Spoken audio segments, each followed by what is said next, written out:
Sonra Paul. Salam uşaqlar, hər vaxtınız xeyir olsun. Biz bugün sizlərlə birlikdə termodinamikanın izahına baxacağıq. Əvvəlcə görək termodinamika nə deməkdir və bu bölmədə biz nəyi öyrənəcəyik. Termodinamika uşaqlar özü termoistilik, dinamiki hərəkət deməkdir. Yəni istilik hərəkətini öyrənir. Termodinamikada biz əvvəlcə istilik vermə və onun növlərindən danışaq. Sistemin daxili enerjisini iki üsulla dəyişmək olur. Sistem üzərində iş görməklə və istilik verməklə. Yəni siz sistemin əgər hər hansı bir sistemin daxili enerjisini dəyişmək istəyirsinizsə, ya onun həmin o sistemin üzərində iş görməlisiniz və yaxud da istilik verməlisiniz. İstilik vermənin də deməli iş görmədən cismin daxili enerjisini dəyişməsi prosesi istilik vermə adlanır. Yəni istilik vermə zamanı siz hər hansı bir iş görmədən həmin o sistemin daxili enerjisini dəyişəcəksiniz. İstilik vermənin də özünün üç növü var. İstilik keçirmə, konveksiya, bir də şüalanma. Yazılıb ki, zərrəciklərin istilik hərəkəti nəticəsində enerjinin cismin çox qızan hissəsindən az qızan hissəsinə keçməsinə istilik vermə, keçirmə deyilir. İndi görək nə deməkdir? Yəni ki, istilik keçirmə zamanı enerji daşınır. Baxın, məsələn, qazın üstünə qoyulan qabı qızdıranda, tutalım ki, hər hansı bir qazanı qabın üstə qoymuşuq. Qazanda deməli qulpu var. Bu zaman qazın üstə olan həmin o qazanı qızdıranda onun qulpu nə edir? Qızır. Burada dəmir, yəni dəmir, maddədir də dəmir. Maddə, yəni dəmir deməli hərəkət etmir. Doğrudur? Yəni hərəkət edən dəmir deyil. Sadəcə enerji daşınır ki, onun qulpu qızıbdır. Yəni deməli bu zaman nə olub? İstilik daşınıb, enerji daşınması baş verib ki, həmin o qazanın qulpu deməli qızıb. Ona görə də biz deyirik ki, istilik keçirmə zamanı nədir? Maddə daşınması baş vermir.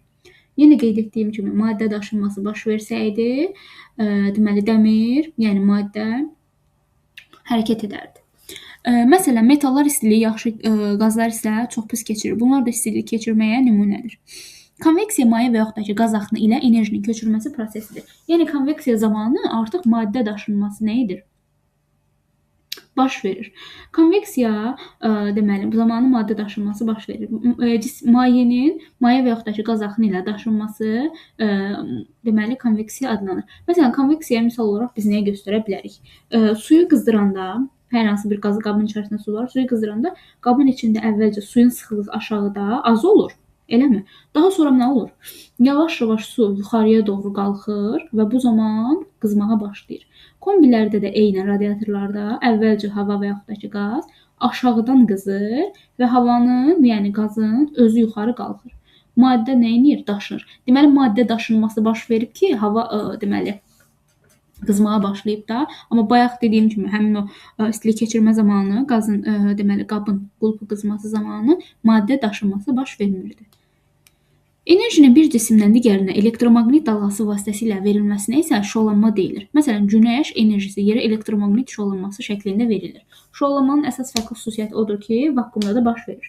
Deməli, bunlar içərisində vakuumda da baş verə bilən təkcə şüalanmadır. Şüalanma zamanı istilik enerjisi radiasiya ilə daşınır. Yəni, burada enerji daşınması baş verir. Beləmi? Yəni, günəş şüasının şüalar enerji vasitəsilə daşınır. Sonra bir də ki, uşaqlar, şüalanma vakuumda da baş verir. Yəni, vakuum nə deməkdir? Boşluq. Əgər vakuumda, boşluqda yayılmasaydı, günəş şüaları nə edərdi? Bizə çatmazdı. Deməli, günəş şüaları bizə çatırsa, o vakuumda da, boşluqda da yayılır ki, həmin o günəş şüaları bizə çata bilir. İndi baxaq, istilik miqdarı nə deməkdir? Maddənin xüsusi istilik tutumu və cismin istilik tutumu. İstilik vermə prosesində sistemin aldığı və ya verdiyi, itirdiyi enerjinin miqdarına istilik miqdarı deyilir. Sistemin istilik miqdarı, əgər sistem özünə istilik alırsa, Q böyükdür sıfırdan. Əgər özündən istilik verirsə, Q kiçikdir sıfırdan olur. İstilik miqdarı, uşaqlar, skalar kəmiyyətdir. Joule və yaxud da kalorimetr vahidi kaloridir, həm də joule. Bir kalori, bəzən istilik miqdarına kalori adlanan vahidindən də istifadə olunur. Deməli, bir kalori təxminən 4,2 jouldur və yaxud da 4200 kilojoule. Cismin temperaturunu artırmaq üçün ona verilən istilik miqdarı Q bərabərdir Cm delta T ilə təyin edilir. Yəni, deməli, Q bərabərdir C vurulsun delta T, C vurulsun kiçik m delta T. Niyə? Çünki burada indi qeyd eləyəcəyik.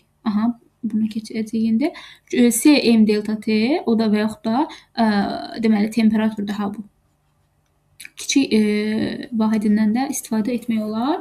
Delta T-nin özü də bərabərdir. T2 çıxılsın T1 şəklində yazılır. S istilik tutumudur. Verilən cismin temperaturunu 1 Kelvin qızdırmaq üçün lazım olan istilik miqdarına istilik tutumu deyilir. Yəni, verilmiş cismin temperaturunu 1 Kelvin qızdırmaq üçün bizə lazım olan istilik tutumudur. Deməli, düsturu S bərabərdir. Baxın, istilik tutumu ha. İstilik tutumu böyük S ilə işarə olunur. Q bölünsün delta T'dir. Artıq bu kütlədən asılı deyil. Niyə? Çünki kütlədən söhbət getmir. Vahidi joule bölünsün Kelvindir. Joule'un da açılışı necədir? Kiloqram vur metr bölü saniyənin kvadratı. Bir də aşağıda Kelvində yazırıq. İndi maddənin növündən və kütləsindən asılıdır. Yəni, böyük S bərabərdir. Kiçik S vurulsun M, kütlədən və deməli, maddənin növündən asılıdır. Bu düstura əsasən deməli, kütlədən asılı deyil. Amma artıq ikinci düsturumuza əsasən maddə növündən və kütləsindən asılıdır. Deməli, böyük S nə oldu? Böyük S istilik tutumu. Böyük S oldu istilik tutumu. İndi baxaq xüsusi istilik tutumuna. Uşaqlar, baxın, bunlar arasındakı əsas fərqlərdən biri böyük S istilik tutumudur. Xüsusi istilik tutumu isə kiçik S hərfi ilə işarə olunur. Kiçik S xüsusi istilik tutumudur. Xüsusi nə deməkdir? Yəni ki, xüsusi 1 kiloqram kütləli maddənin temperaturunu 1 Kelvin artırmaq üçün. Amma burada nə demişdik? Burada verilən cismin temperaturunu. Amma bizə indi xüsusi istilik tutumunda xüsusi olaraq 1 kiloqram kütləli maddənin 1 Kelvin qızdırmaq üçün lazım olan istilik miqdarına xüsusi istilik tutumu deyilir. Kiçik S hərfi ilə işarə olunur. S bərabərdir Q bölünsün delta T və burada əlavə olaraq bir də cismin kütləsi var. Yəni 1 kiloqram kütləli cismin kütləsi. Yalnız maddənin növündən asılıdır. Xüsusi istilik tutumu uşaqlar yadınızda qalsın. Bax, xüsusi olan.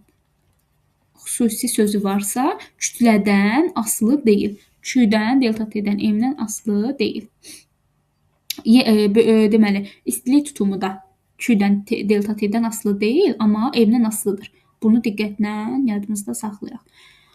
Suyun xüsusi istilik tutumu S4200 joule bölü kiloqram bölü Kelvindir. Bu deməkdir ki, 1 kiloqram suyu 1 Kelvin qızdırmaq üçün 4200 joule istilik miqdarı vermək lazımdır. Xüsusi istilik tutumunu həmçinin kalorimetr adlanan cihazla da ölçmək olur. Vahidi də həmçinin istilik tutumunun kaloridir. Həm kalori, həm də joule. İndi istilik balansı tənliyinə baxaq. İstilik balansı tənliyində, bir dəqiqə görüm yazılır səs.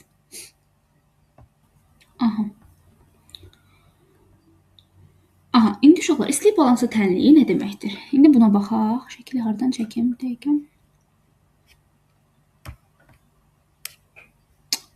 Uşaqlar, istilik balansı tənliyi nədir? Tutalım ki, mənim 2 dənə qabım var. Buradan çəkək. Tutalım ki, bizdə 2 dənə qab var. 2 dənə qab. Və bu 2 dənə qabda olan suları qarışdırırıq. Biraz səliqəsiz olur. T1 temperaturu, T2 temperaturu və bu isə T-son. Uşaqlar, T-son həmişə teta hərfindən işarə olunur. Bu tetadır. T-son temperatur. Deməli, biz bu iki suyu qarışdıracağıq. Bunun kütləsi M1, bununki M2. Deməli, üçüncünün temperaturu, deməli, kütləsi nə olacaq? M1 ilə M2-nin cəmi. Birincinin istilik tutumu S1, ikincininki isə S2 olsun. Deməli, uşaqlar, bu qablardakı sular, bir dəqiqə.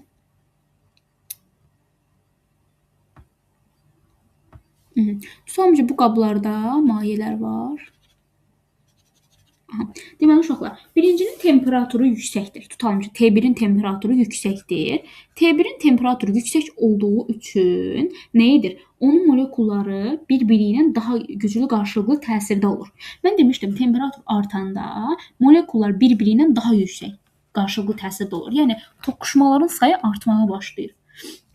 İkinci qabda isə, bu ikidə T2 aşağıdır. Yəni, T2 temperaturu aşağıdır. O zaman nə olacaq? Molekulların sürəti daha azdır. Necə ki, temperatur az olanda toqquşmaların sayı azalır. Yəni, molekullar bir-biri ilə yavaş hərəkət etməyə başladığına görə artıq bir-biri ilə toqquşmurlar. Yəni, sürəti azdır. Bunları biz bir-birinə qarışdıranda, bu birinci qabla ikinci qabı bir-birinə qarışdıranda molekulların sürəti nə edir? artır və toqquşmağa başlar. Yəni hər iki molekullar, qabdakı molekullar bir-birinə qarışmağa başlar. Sürətli molekullar bərk molekullarla toqquşur. Eləmi uşaqlar? Sürətli molekullar bərk molekullarla bu qabdakı molekullarla toqquşmağa başlayır və V1-in sürəti V2-nin sürətindən nə edir? Böyük olur. Sürətli molekullar öz enerjisini bərklərə verir. Baxın, bu qabda nə idi? Molekullar sürətli idi, ikincidə molekulların sürəti az idi. Ona görə burada qabda olan molekullar öz sürətlərini ikinci qabdakı molekullara verdi. Üçüncü halda, son halda, bu sonda nə etməyə başladı? Deməli, hər iki qabda olan molekulların sürətləri artmağa başladı. Deməli, termodinamik tarazlıqda uşaqlar, termodinamik tarazlıq nə deməkdir? Yəni, deməli, bir-birinə bərabər olur. Yəni, birinci qabla ikinci qabdakı molekulların ümumi istilik tutumları bir-birinə bərabər olur. Yəni,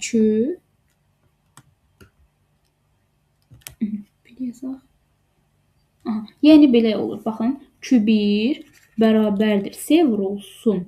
Yəni C1M1 T deməli T1 çıxılsın teta son temperatur.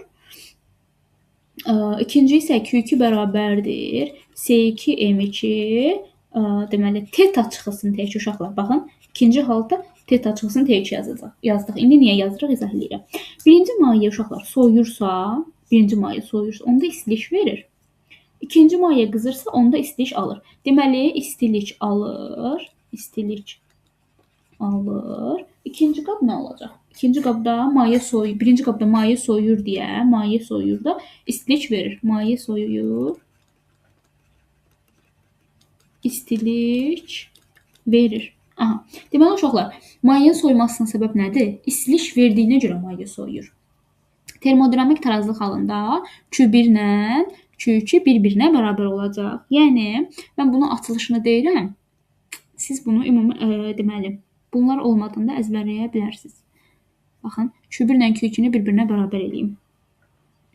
C1, M1, T1 çıxılsın teta bərabərdir C2, M2, T2 çıxılsın nə?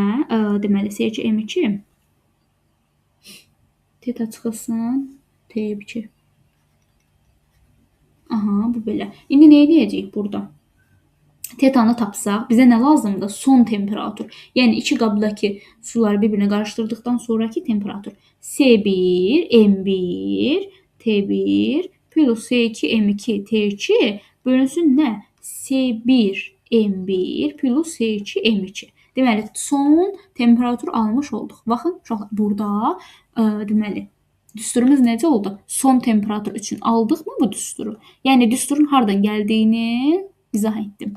Əgər uşaqlar cisimlər eyni maddədən olarsa, yəni maddələr eyni olarsa, hər iki qabdakı maddələr eynidirsə, onda sıxlıqlar bir-birinə bərabərdir. Eyni zamanda xüsusi istilik tutumu da bir-birinə bərabərdir. Və onda nə edirsiniz? Təbii ki, eyni olduğuna görə bunların yerinə 1 yazırsınız. Bunlar gedir. Bunlar da bu şəkildə düşür tənlik.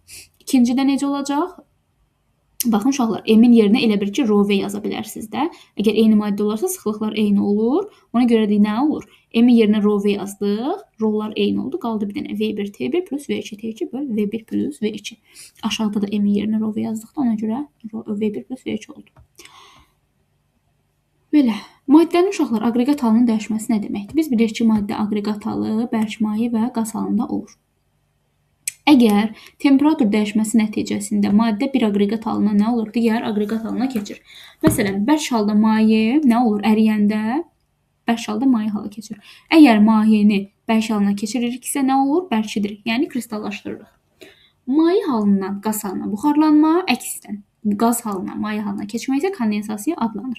Bərk haldan deməli maddə qaz halına keçirsə sublimasiya, qazdan bərk halına keçəndə desublimasiya adlanır. Kimyada bunu keçmişsiniz. İndi buna baxaq. Görüm, yenə səs qayd edirmi?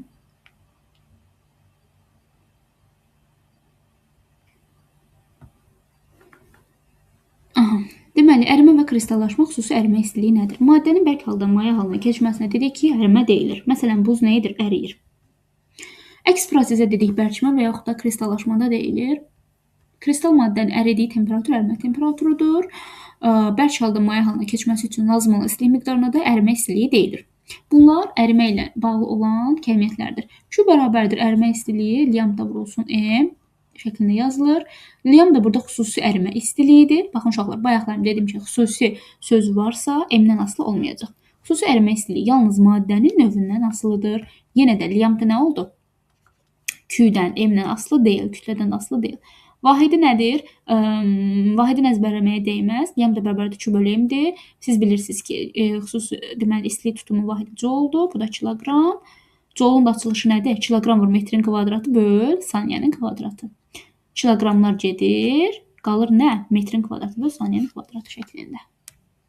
Buralar asandır. Hələ ki. Deməli, temperaturun Q-dən asılıq qrafikinə baxaq. Baxın uşaqlar, birindən 2-yə getdiyi prosesdə maddə bir halından 2 halına keçərkən, yəni nə olur? Bir halından 2 halına keçəndə kristal maddənin qızmasına uyğundur. Doğrudur. Bərk haldan deməli qızma halına keçir. Bərk halda olan maddə qızır. 2-3 halında isə əriməyə başlayır. Yəni maye halına keçir. Artıq 3-dən 4-də nə olur? Deməli maye uşaqlar qızanda nə olur? Baxın, bərk halda olan cisim əridi. Əridəndən sonra nə oldu? Maye halına keçmiş oldu. Amma ərimə halında bərk və maye haldadır artıq. Bərk halda olan cismi qızdırdıq. İkinci halda əriməyə başlar. Yəni bərk və maye qarşılığıdır da. Üçüncüdə qızdıranda artıq nə oldu? Həmin o bərk cisim artıq tam olaraq maye halına keçmiş oldu. 3 nöqtəsində yəni tamamilə əriməyə başladı. Amma ikinci, üçüncü nöqtədə bu 2-3 aralığında həm bərk, həm də maye halına uyğundur. Çünki cisim maddə birdən-birə sulu maye halına keçmir axı. Buxarlanma və kondensasiya xüsusi buxarlanma istiliyi. Baxın uşaqlar, yenə xüsusi sözü var. Yenə də M-dən kütlədən asılı olmayacaq. Maddənin maye haldan qaz halına keçməsinə buxarlanma deyilir. Məsələn, suyun buxarlanması. Əks prosesi də bayaq dedik ki, kondensasiya deyilir. Kondensasiyaya misal olaraq uşaqlar, baxın, yağış yağmasını göstərə bilərik. Yəni, maddə maye haldan qaz halına keçəndə oldu su, qazdan maye nə etdi keçəndə? Yağışın yağmağını misal göstərmək olar. Xüsusi buxarlanma istiliyi deməli, istilik tutumu Q bərabərdir L-M-dir. L də bərabərdir xüsusi buxarlanma istiliyi Q bölünsün M şəklində təyin edilir. Buxarlanma zamanı L-M müsbət, kondensasiya olanda nədir? Prosesin əksi olduğuna görə mənfi qeyd olunur. Baxın uşaqlar, Q bərabərdir L-M olduğuna görə Q M-dən asılıdır, amma L özü xüsusi buxarlanma istiliyi M-dən asılı deyil. Bu belə. Bir də uşaqlar, burada əsas qeyd temperatur artanda həmişə xüsusi buxarlanma istiliyi azalır. Bunu qeyd edərik. Sabit qaynama temperaturu kütləsi 1 kiloqram olan mayenin qaz halına keçirməsi üçün lazım olan istilik miqdarına xüsusi buxarlanma istiliyi deyilir, tərifidir. L bərabərdir Q bölü M-dir əsas düsturumuz və bir də deməli vahidin əsas vahidlərini ifadə edəndə metr kvadrat bölü saniyə kvadratı olur. İndi xüsusi yanma istiliyinə baxaq. Baxın, yenə xüsusi yanma istiliyidir. Yenə xüsusi söz var. Q yenə M-dən asılı deyil.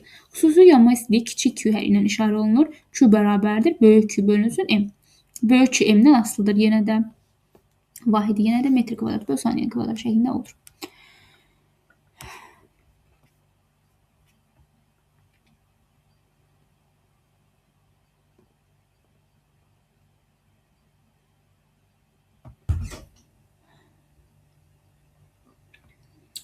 Daxili enerji nədir? Daxili enerji bir atomlu ideal qazın daxili enerjisi uşaqlar. Cismi təşkil edən molekulların kinetik və potensial enerjilərinin cəminə daxili enerji deyilir. Yəni, U bərabərdir kinetik enerji plus potensial enerji. Yəni, cismin tərkibində olan kinetik və potensial enerjilərin cəminə daxili enerji deyilir. Bir atomlu qaz molekulları çox zəif qarşılıqlı təsirdə olduğuna görə uşaqlar, baxın, qarşılıqlı təsirin potensial enerji nəzərə alınmır. Bu nə deməkdir? Yəni, cismin daxilində olan zərrəciklərin qarşılıqlı təsir enerjisi, yəni potensial enerji sıfıra bərabər olur. Çünki onlar zəif qarşılıqlı təsirdə olur. O qədər çox zəif qarşılıqlı təsirdə olur ki, artıq potensial enerjini deyil, kinetik enerjini nəzərə alır. Yəni, kinetik hərəkət enerjisi artıq var. Eləmi? Ona görə də potensial enerji gedir, daxili enerji kinetik enerjinin özünə bərabər olur. Bu zaman biz nə edirik uşaqlar? U bərabərdir. Y kinetik vurulsun N yaza bilərik. Niyə? Baxın, maddənin tərkibində zərrəciklər nə qədərdir? N sayda. Ona görə kinetik enerjini vururuq N-ə. Bərabər eləyirik nəyə? N vurulsun 2-də 3 KT yaza bilərəm kinetik enerjinin yerinə. Bu da bərabərdir. Çünki demişdik ki, molekullarda kinetik enerji nəyə bərabərdir? 2-də 3 KT. 2-də 3 KT yaza bilərik. Daha sonra nə yaza bilərəm? 2-də 3 əvəz eləyəcəm bunları. N vurulsun KT belə yazaq. Aha. Səliqəli olsun. Daha sonra 2-də 3 N-in yerinə nəyə yaza bilərəm? N bərabərdir. N vurulsun N-a. Gətirib yerinə yazacağam. N vurulsun N-a. Düsturdan düstur çıxardıram. 2-də 3 N vurulsun N-a. İndi nə yaza bilərəm? T-ni yazmadım. Bir dəqiqə. Temperatur. Deməli, N vurulsun N-a. Demişdim ki, R nəyə bərabərdir? İdeal qaz sabiti. Universal qaz sabiti.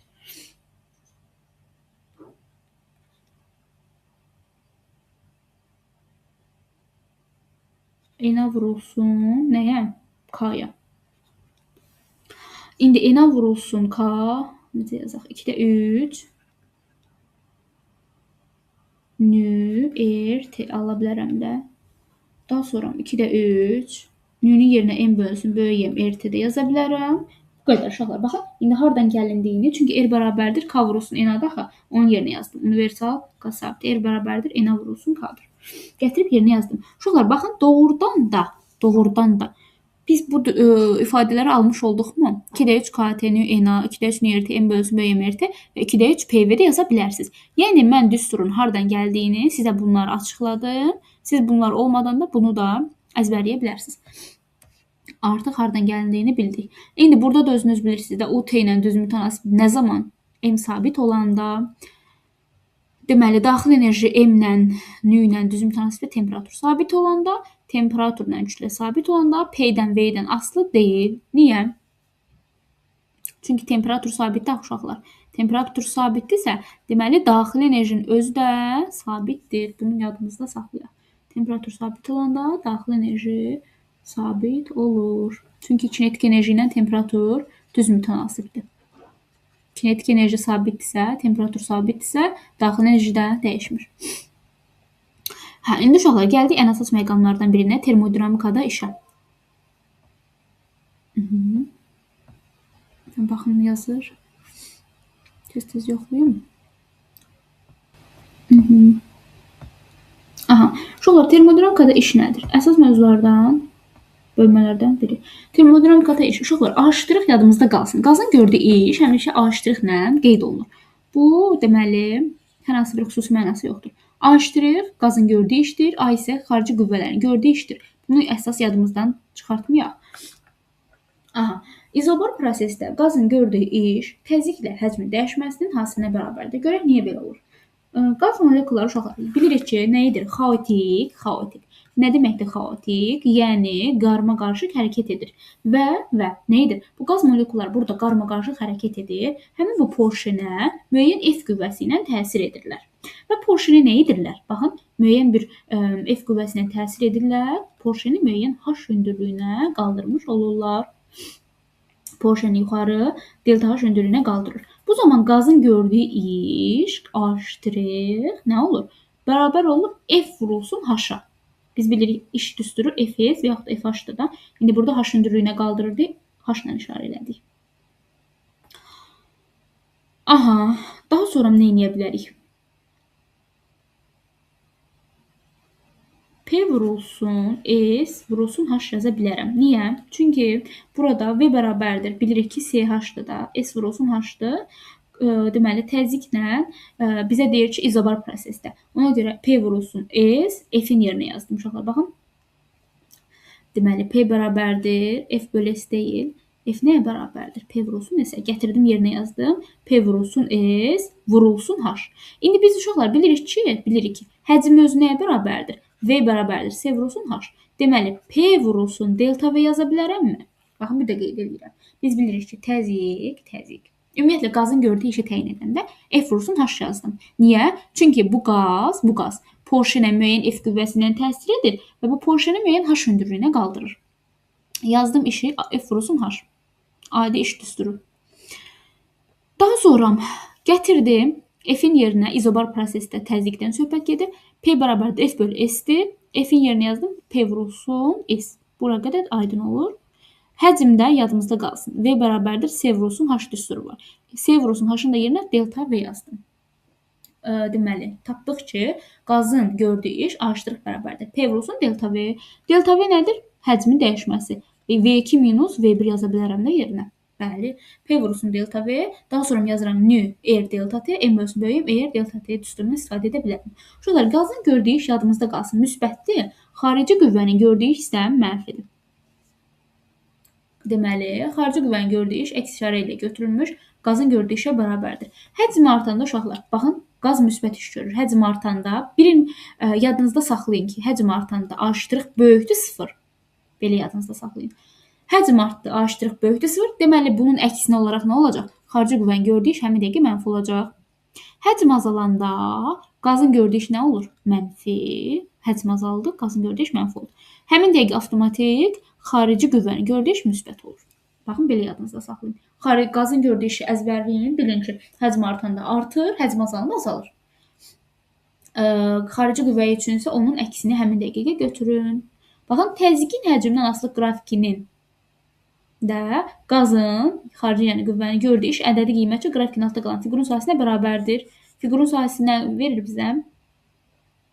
Deməli, A'. Burada qaraladım, görünmür.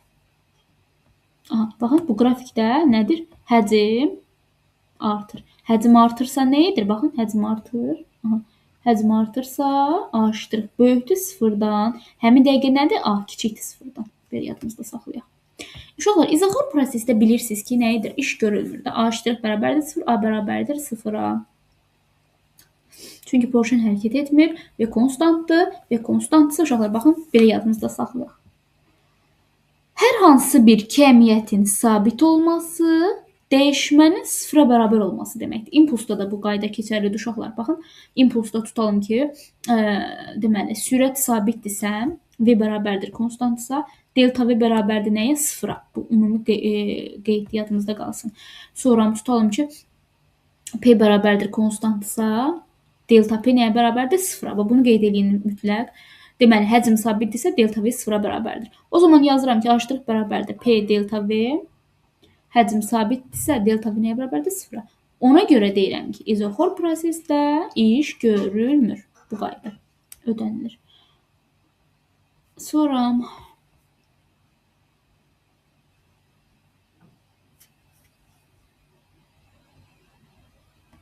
qapalı prosesdə nə idi? Həcm sabit olduğu, P-nin V-dən asılı qrafikinin altında qalan fiqurun sahəsi, yəni də görülən işə bərabərdir. İndi keçək uşaqlar termodinamikanın birinci qanununa.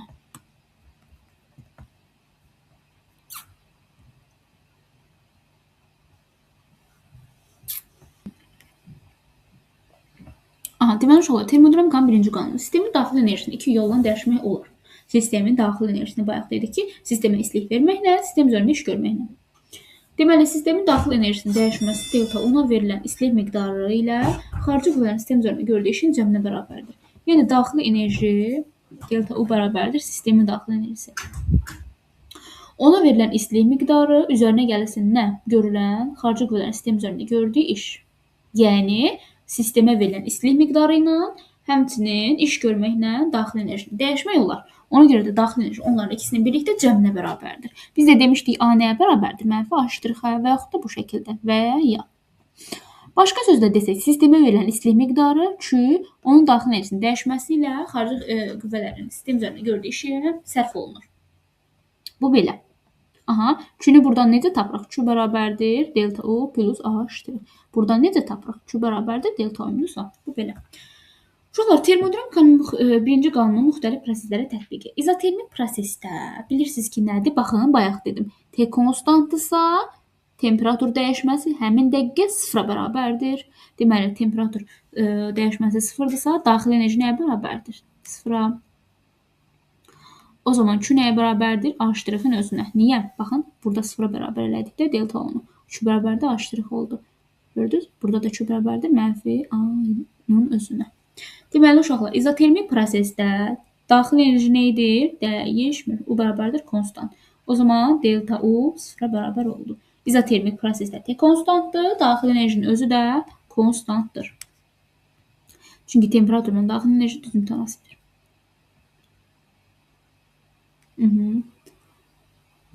İzotermik prosesdə uşaqlar qaz ətraf mühitə istilik miqdarı verəndə Q kiçikdir 0 olur, gördüyü iş mənfi olur.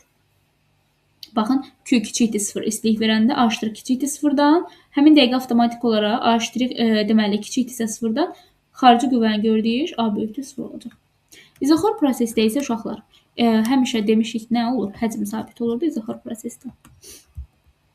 Həcm sabitdirsə, baxın, bayaq demişdim. Həcm sabit olanda nə olur?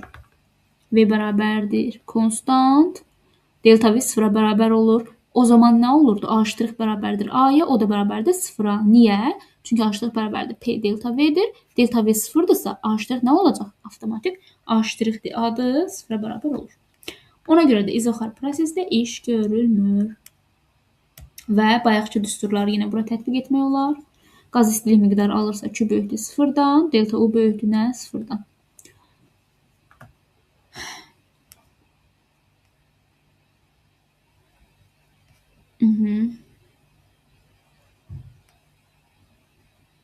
Uşaqlar, izobor proses nədir? İzobor prosesdə M bərabərdir konstant, P konstantdır. Demişdik, izobor prosesdə həcm və təzyiq sabitdir. Geyli-Ustak qanunu. Q bərabərdir 2-də 3, deməli Q bərabərdir nəyə? Delta U plus A' yazırıq. A'-ın yerinə gətirib yazırıq nəyi? NöRT-ni, delta-nın yerinə 2-də 3 nöRT. Bu da eləyir 2-də 5 nöRT və yaxud da nöRT-nin yerinə yaza bilərsiniz. M bölünsün böyük nöRT, P delta V ilə də əvəz edə bilərik. Uşaqlar, izobor prosesdə yadımızda qalsın. Delta U 0,6 Q-yə bərabərdir. A' bərabərdir 0,4 Q-yə. Delta U nəyə bərabərdir? 1,5 A'. Bax, bunlar əsas qeyddir. Bunları yadda saxlayaq. Əsas qeydləri deyirəm sizə. Adiabat proses nədir uşaqlar? Ətraf mühitlə istilik mübadiləsi olmayan, yəni istilikdən təcrid olunan sistemdə baş verən prosesə adiabat proses deyilir. Adiabat prosesdən istilikdən təcrid olunmuş sistem adiabat proses adlanır. Yəni sistem öz daxilindən neynir? İş görür. Sistem öz daxilində iş görür. Sistemdən istilik mübadiləsi olunur. Yəni ətraf mühitdən təcrid olunub bu. Öz daxilində baş verən proses hesabına iş görür. Adiabat prosesdə uşaqlar Q konstantdır. Sıfıra bərabərdir Q. Daxil enerjinin dəyişməsi yalnız işin görülməsi hesabına baş verir. Q sıfıra bərabər olanda nə olur? Daxil enerji, baxın, termodinamikanın birinci qanunda nə demişdik? Delta U bərabərdir Q plus A-ya. Delta U Q plus A-dırsa, Q sıfırdırsa, delta U nəyə bərabər olur? A-nın özü. Delta U nəyə bərabər olur? Mənfi A'. Uşaqlar, bir də bu əsas qeydi yadımızda saxlayaq. Adiabat genişlənmədə, baxın, adiabat genişlənmə. Genişlənmə nə deməkdir? Genişlənmə həcmin artması deməkdir. Genişlənmə. Uşaqlar, adiabat genişlənmədə həcm artır. Həmin dəqiqə daxil enerji, temperatur, kinetik enerji, deməli sıxlıq, konsentrasiya azalır. Deməli, həcm artanda daxil enerji, temperatur, kinetik enerji, sıxlıq, konsentrasiya azaldı. Eləmi? Biz bilirik ki, deməli, həcm artanda hamısı azaldı, həcm azalanda hamısı nə olur? Artır. İndi səbəbinə baxaq. Uşaqlar, Klaperon tənliyi PV bölünsün T bərabərdir konstantdır. Eləmi? Konstantdır Klaperon tənliyinə görə. İndi uşaqlar, təzyiq azalanda nə olur? Təzyiq azalanda bu ifadəyə əsasən həcm artır, temperatur azalır.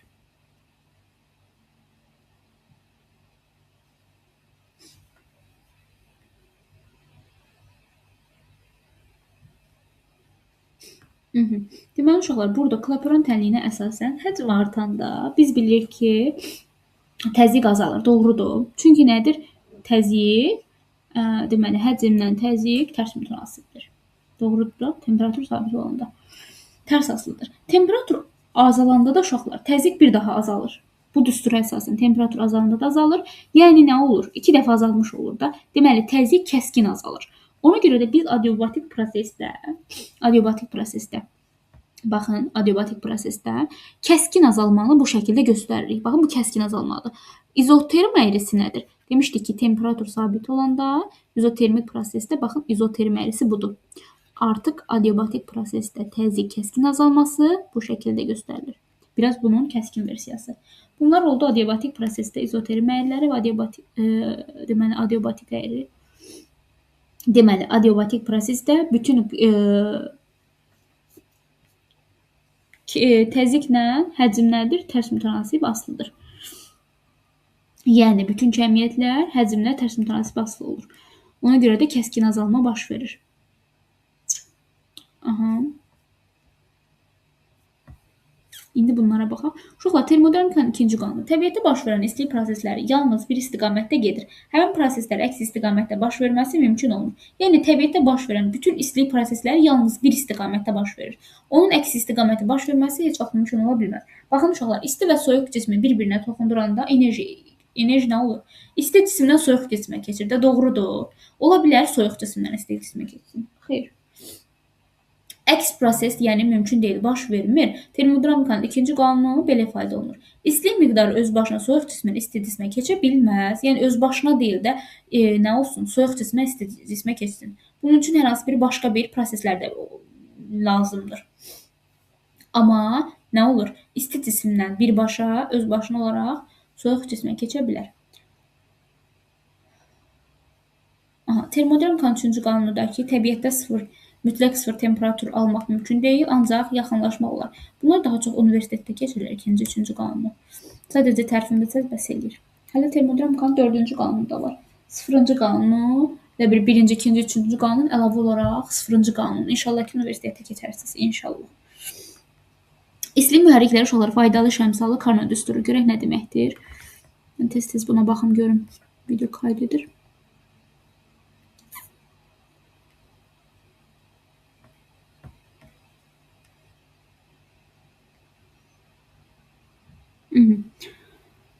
Uşaqlar, istilik mühərrikləri faydalı şəmsalı Karno düsturuna baxaq. Müxtəlif növ yanacağın daxil enerjisini mexaniki işlətirmə çevirən qurğulara istilik mühərrikləri deyilir. Uşaqlar, istilik mühərrikləri karbüratorlu, reaktiv, buxar turbinləri, burada var. Buxar maşını, reaktiv mühərrikləri göstərmək olar. Buxar turbini, daxil yanma mühərriki, buxar maşını və reaktiv mühərriki istilik mühərriklərini göstərmək olar. İndi baxaq. Uşaqlar, istilik mühərrikləri üç əsas hissədən ibarətdir. Qızdırıcı, işçi cisim, yəni işçi cisim olaraq qaz və yaxud da ki, buxardan istifadə oluna bilər maddə və soyuducu ətraf mühit. Soyuducu da ətraf mühitdən ona təsir edən soyuq mühitdir. İndi uşaqlar, baxın, deməli, qızdırıcı cisim, tutam ki, mən haradan şəkili çəkim. Gəlin, buradan çəkək uşaqlar. Qızdırıcı, baxın, bu qızdırıcı olsun. Qızdırıcıdan Q1 istiliyi, bu işçi cisim olsun, sərgəsiz olacaq. Peki.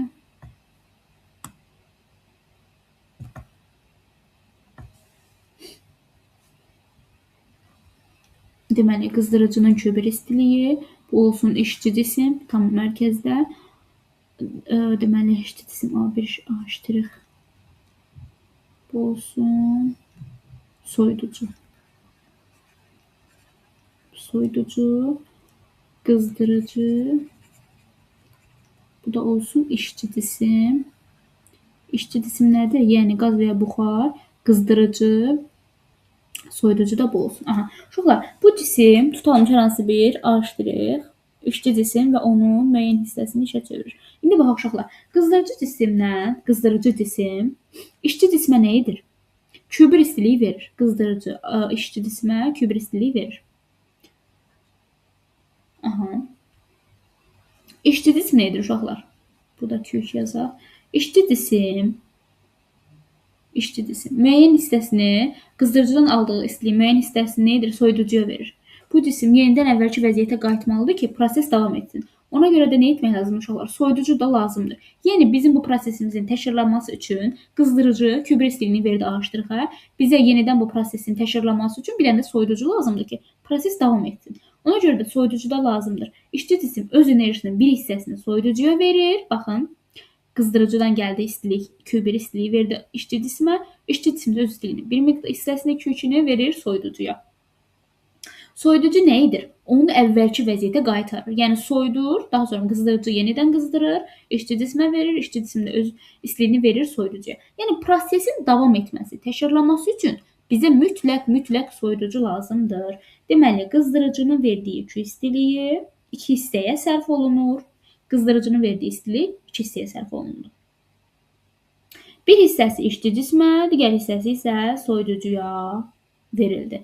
Yəni Q1 bərabərdir Q2 plus A'. Baxın, Q1 bərabərdir Q2 plus A'. Bu belə.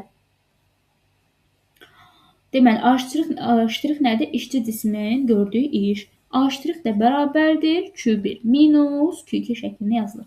Yəni, qızdırıcının verdiyi istilik miqdarı çıxılsın soyuducudan aldığı istilik miqdarı. Bunlar belə. Baxın, A' bərabərdir Q1 minus Q2. Burada qeyd etdiyim şəkildə. İndi uşaqlar, baxaq görə faydalı iş əmsalı necə tapılır. Faydalı iş əmsalı uşaqlar, istilik mühərriklərinin faydalı iş əmsalı. Yəni, qızdırıcıdan alınan istiliyin hansı hissəsinin işə sərf olunduğunu göstərmək üçün faydalı iş əmsalından istifadə olunur. Teta bərabərdir A' bölsün Q1, vurulsun 100%. A'-ın da yerinə yazırıq Q1 çıxılsın Q2, gətirdik burada qoyduq yerinə, bölünsün Q1. Baxın, Q1 çıxılsın Q2, bölünsün Q1 nə deməkdir? Q1 böl Q1 çıxılsın Q2 bölünsün Q1. Q1 ilə Q1 nədir? 1 çıxılsın Q2 bölünsün Q1, bir də vurulsun 100% almış olduq. A' burada nəyə bərabərdir? Teta vurulsun Q1-ə, Q1 bərabərdir A' vurulsun teta 1. Bunlar yəqin ki, aydın oldu da hardan gəldi? Əsas düstur buradan əmələ gəldi. Bunları artıq buradan çıxara bilərsiniz özünüz. Tetanın A'-dan asılılıq qrafiki belədir. Tetanın Q2-dən aldığı asılılıq qrafiki belədir. Bir də uşaqlar, burada bunu oxuyarsınız. Bu da universitetdə daha çox keçirilir. Sadəcə oxuyarsınız. Bu qədər uşaqlar. Karno. Bir də Karnoya baxaq. Görün, qeyd edirəm. İndi uşaqlar, baxaq görək Karno nə demişdir. Uşaqlar, istilik mühərrikləri haqqında ilk fikirləri Karno ortaya atmışdır. Karno deməli, çalışmışdır ki, verilən istiliyin hamısını işə çevirən mühərrik düzəltmək olsun. Yəni, onun əsas məqsədi olub ki, verilən istiliyin hamısını işə çevirən bir mühərrik düzəltsin. Sonra müəyyən olunmuşdur ki, uşaqlar, sistem daima dövrü olaraq çalışması üçün o iş gördükdən sonra nə etməlidir? Əvvəlki vəziyyətinə qayıtmalıdır da. Biz də porşeni genişləndirəndə temperatur artırırıq. Porşeni soyudanda soyutmalıyıq ki, əvvəlki vəziyyətinə qayıtsın. Deməli, əvvəlki vəziyyətinə qaytarmaq üçün nə etməliyik? Soyudub temperaturunu azaltmalıyıq. Temperaturu azaltmaq lazımdır. Biz də sistemə istilik verəndə həm də onun istiliyini almalıyıq ki, proses əvvəlki vəziyyətinə qayıtsın. Ona görə də Karno deməli, çalışmışdır ki, istiliyin hamısını sırf nə etsin? İşə çevirmək mümkün olsun. Təbii ki, istiliyin biz yarısını dediyim kimi soyuducuya verməliyik ki, proses davam etsin də, təkrarlansın. Baxın, burada proses nə edir? Təkrarlanır. Bu prosesin davam etməsi, təkrarlanması üçün bizə mütləq soyuducu da lazımdır. Ona görə də Karno deyir ki, verilən istiliyin hamısını işə çevirmək mümkün deyil. Karno belə fikrə gəlib ki, uşaqlar, verilən istiliyin hamısını işə çevirmək mümkün o deyil. Yəni, artıq bu fikirdən daşınmışdır. Çünki ona istilik veriləndə, yəni qızdırıcı varsa, mütləq soyuducu da olmalıdır ki, proses davam etsin. Yəni, mühərrik öz əvvəlki vəziyyətinə geri qayıtsın. Proses də təkrarlansın. Ona görə də Karno nə etmişdir? Soyuducu olmayan hər hansı bir sistemi hazırlaya bilməmişdir. Baxın, soyuducuların özündə yenə də soyuducudan istifadə olunur da, yəni soyudan sistemdən istifadə olunur. Hər hansı bir sistemin özündə mütləq qızdırıcı ilə yanaşı soyuducu da olmalıdır ki, proses nə etsin? Dövrü təkrarlansın. Yəni, proses təkrarlanması üçün mütləq soyuducudan istifadə olmalıdır. Baxın, Karno T1 temperaturlu qızdırıcı və T2 temperaturlu soyuducu ilə işləyən maşını faydalı iş əmsalı üçün bu düsturu almışdır. Eyni bu düstur bu şəkildədir. Q1 minus Q2 yox, T1 minus T2 yazırsınız. Eyni proseslər təkrarlanır. Bu qədər uşaqlar. Dərsimiz termodinamika bu qədərdir. Bütün testləri inşallah ki, sona qədər bitirərsiniz.